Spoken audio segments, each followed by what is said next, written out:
Hello, beautiful BBSHers. My name is Liz Zaylande. I live in Madison, Wisconsin, and besides being a healer and student, I'm a wife, mother, grandmother, a Green Bay Packers fan, a triathlete, and an animal lover.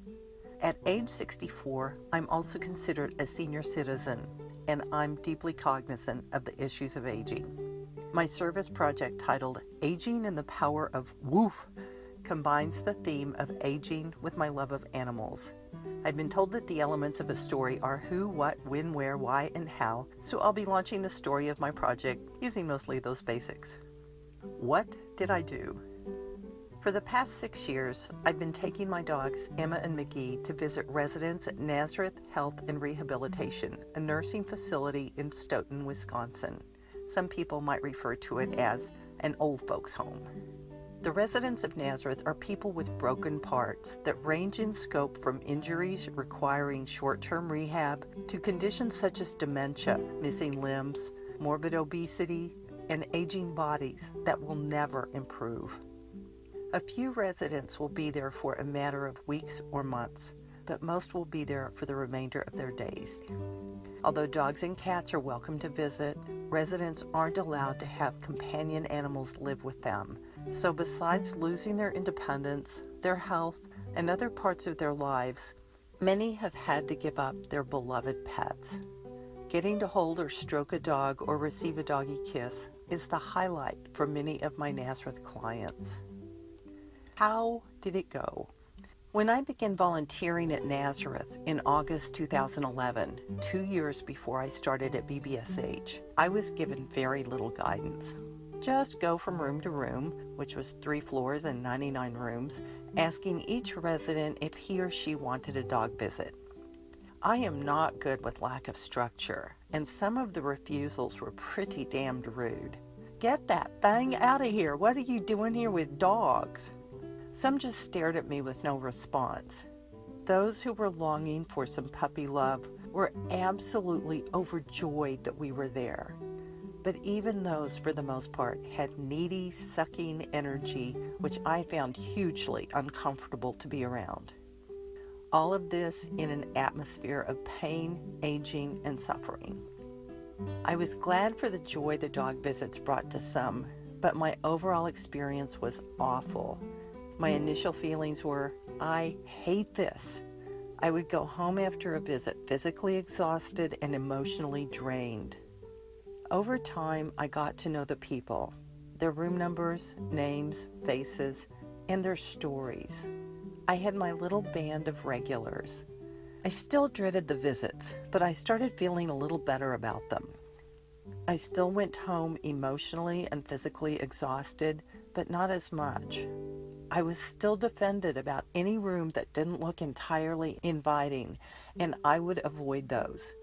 But sometimes family members would chase me down the hall asking me to bring the dogs to visit their loved one, and it was a reminder that what this brought to those longing for a dog visit far outweighed any rejection I might receive from those who didn't. Even though I had been a Reiki practitioner since 2008, there was something about starting at Brennan that triggered a new defense.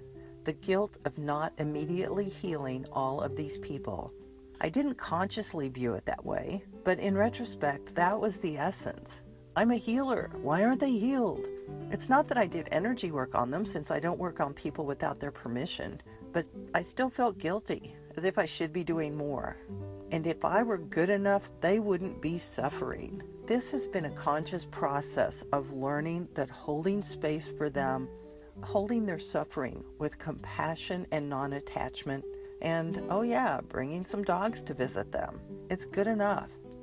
It has been a process to learn to hold energy in a way that I can make these visits a fulfilling experience for myself and the Nazareth residents, and my BBSH training has been instrumental in that process. Using that training in this capacity allows me to be present for the residents while maintaining a healthy state for myself. After our visits, rather than feeling internally bankrupt, I enjoy a sense of nurturance, having both given and received. I now do a full healer's prep with multi-dimensional core contact before I leave my house, ask my guides for their attendance, and set my intention for the visit. This didn't immediately transpire upon stepping through the doors of BBSH, but has been an evolving process as my skills and knowledge developed with each week and each year. With every visit to Nazareth and accumulated visits over the years, I've noticed shifts, but this year has been huge. I feel so in love with being there, with the divine pleasure of serving, of being part of the joy that's shared among my clients and my dogs and me. Who was it for? Even after the very first visit, my commitment shifted from one made to Nazareth as an organization, sure, I'll bring my dogs to visit your nursing home, to a commitment to specific individuals I could look in the eye and know that I'd been honored with a sacred trust. As much as I dreaded those visits initially, even then, a part of me experienced the divine pleasure of making a difference in someone's day. I was doing this for these people stuck in a nursing home who couldn't have their own pets.